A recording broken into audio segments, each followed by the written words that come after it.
देखिए, भारत में कहीं भी बाबर के नाम से मस्जिद नहीं बनेगा, ये हम लोगों ने निश्चय कर लिया है। 6 दिसंबर को जो टीएमसी का विधायक ऐलान किया है कि वहां पर उद्घाटन किया जाएगा भूमि का, नहीं हो पाएगा। आंदोलन होगा, या तो वो रहेगा या तो बाबरी मस्जिद रहेगी। ममता बनर्जी चैलेंज करता हूँ, हुमायूं को मैं चैलेंज करता हूँ कि पूरे हिंदुस्तान में ऐसा कोई कानून भी नहीं है। हम लोगों ने निश्चय किया है कि पूरे हिंदुस्तान में बाबर के नाम से कोई मस्जिद नहीं बनेगा। या तो संतों का गला कट जाएगा या तो वहाँ भूमि पूजन होगा। उसकी औकात नहीं, वो पागल हो गया है, दिवालियापन हो गया है, उसका डीएनए टेस्ट करना चाहिए। ममता बनर्जी जो कार्ड खेल रही है वो कार्ड नहीं चलेगा।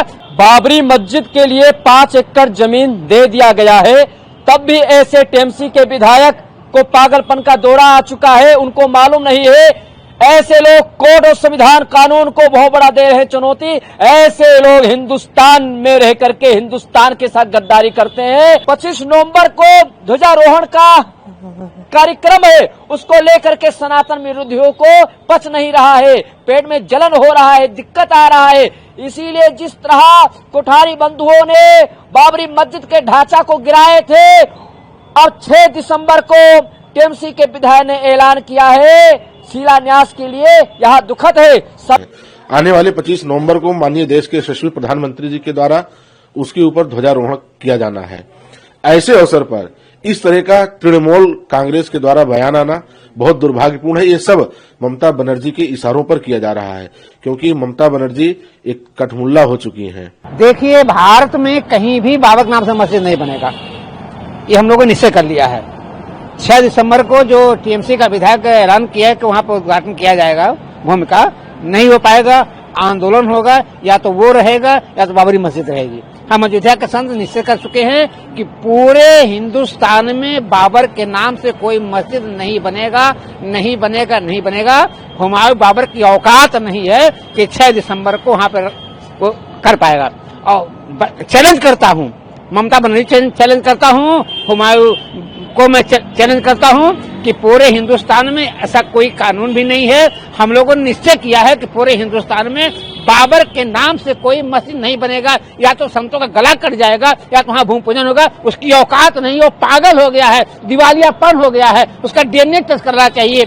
ममता बनर्जी जो कार्ड खेल रही है वो कार्ड नहीं चलेगा। पश्चिम बंगाल में हमारी सरकार बनेगी, हम वहाँ सरकार जाएंगे। बाबर के नाम पे कोई मस्जिद नहीं बनेगा, या तो वो रहेगा या तो अयोध्या के संत रहेंगे। बंगाल में बाबरी मस्जिद का शिलान्यास है तृणमूल विधायक हुमायूं कबीर, उनका कहना है कि 6 दिसंबर को बंगाल में बाबरी मस्जिद बनाई जाएगी, उसके लिए शिलान्यास होगा। क्या कहना है? बाबरी मस्जिद के लिए 5 एकड़ जमीन दे दिया गया है, तब भी ऐसे टीएमसी के विधायक को पागलपन का दौरा आ चुका है। उनको मालूम नहीं है, ऐसे लोग कोड और संविधान कानून को बहुत बड़ा दे रहे हैं चुनौती। ऐसे लोग हिंदुस्तान में रह करके हिंदुस्तान के साथ गद्दारी करते हैं। मैं ऐलान करता हूं कि 6 दिसंबर को जो बाबरी मस्जिद का शिलान्यास के लिए ऐलान कर रहे हैं वो नहीं रहेंगे, और न बाबरी मस्जिद वहां रहेगा, क्योंकि ये सनातनियों को चोट पहुंचाने वाला बहुत बड़ा ऐलान है उनका। जो 25 नवंबर को ध्वजारोहण का कार्यक्रम है, उसको लेकर के सनातन विरोधियों को पच नहीं रहा है, पेट में जलन हो रहा है, दिक्कत आ रहा है। इसीलिए जिस तरह कोठारी बंधुओं ने बाबरी मस्जिद के ढांचा को गिराए थे, अब 6 दिसंबर को टीएमसी के विधायक ने ऐलान किया है शिलान्यास के लिए। यह दुखद है। सभी सनातनी वहां जाएंगे, सभी साधु संत जाएंगे, और वहां पे जिस तरह उसने बयान दिया है कि 6 दिसंबर को शिलान्यास होगा, वहां शिलान्यास नहीं होने दे। अगर हो भी गया तो उसको जड़ से समाप्त कर देंगे।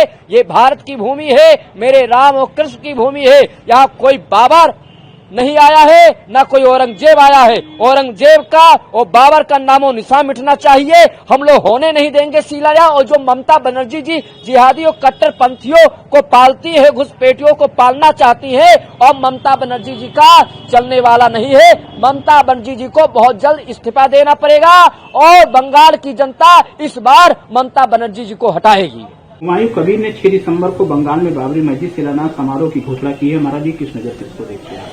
देखिए, हुमायूं कबीर ने जो इस तरह का 6 दिसंबर को बाबरी मस्जिद बनाने का घोषणा किया है, वो दुर्भाग्यपूर्ण बयान है, क्योंकि भारत के अंदर किसी भी बाबर का कोई स्थान नहीं है। एक बाबर का विवाद था भारत के अंदर अयोध्या राम मंदिर पर, जो माननीय उच्चतम न्यायालय के द्वारा साबित हो गया कि हाँ बाबर नाम का कोई भी चीज नहीं था। और उसके फैसला के उपरांत यहाँ पे भव्य और दिव्य राम मंदिर बनकर के तैयार हुआ। हम सभी लोग उसमें भगवान राम लला का दर्शन करते हैं। आने वाले 25 नवंबर को माननीय देश के यशस्वी प्रधानमंत्री जी के द्वारा उसके ऊपर ध्वजारोहण किया जाना है। ऐसे अवसर पर इस तरह का तृणमूल कांग्रेस के द्वारा बयान आना बहुत दुर्भाग्यपूर्ण है। ये सब ममता बनर्जी के इशारों पर किया जा रहा है, क्योंकि ममता बनर्जी एक कठमुल्ला हो चुकी हैं और इनका इस तरह से इनके पार्टी का हुमायूं कबीर का बयान आना देश में अशांति फैलाने का कार्य करेगा। मैं भारत सरकार से निवेदन करूंगा तत्काल प्रभाव से इन लोगों के ऊपर बैन लगाना चाहिए और बंगाल में राष्ट्रपति शासन लगा करके इन लोगों को बाहर करना चाहिए। वीके न्यूज, राष्ट्र के नाम।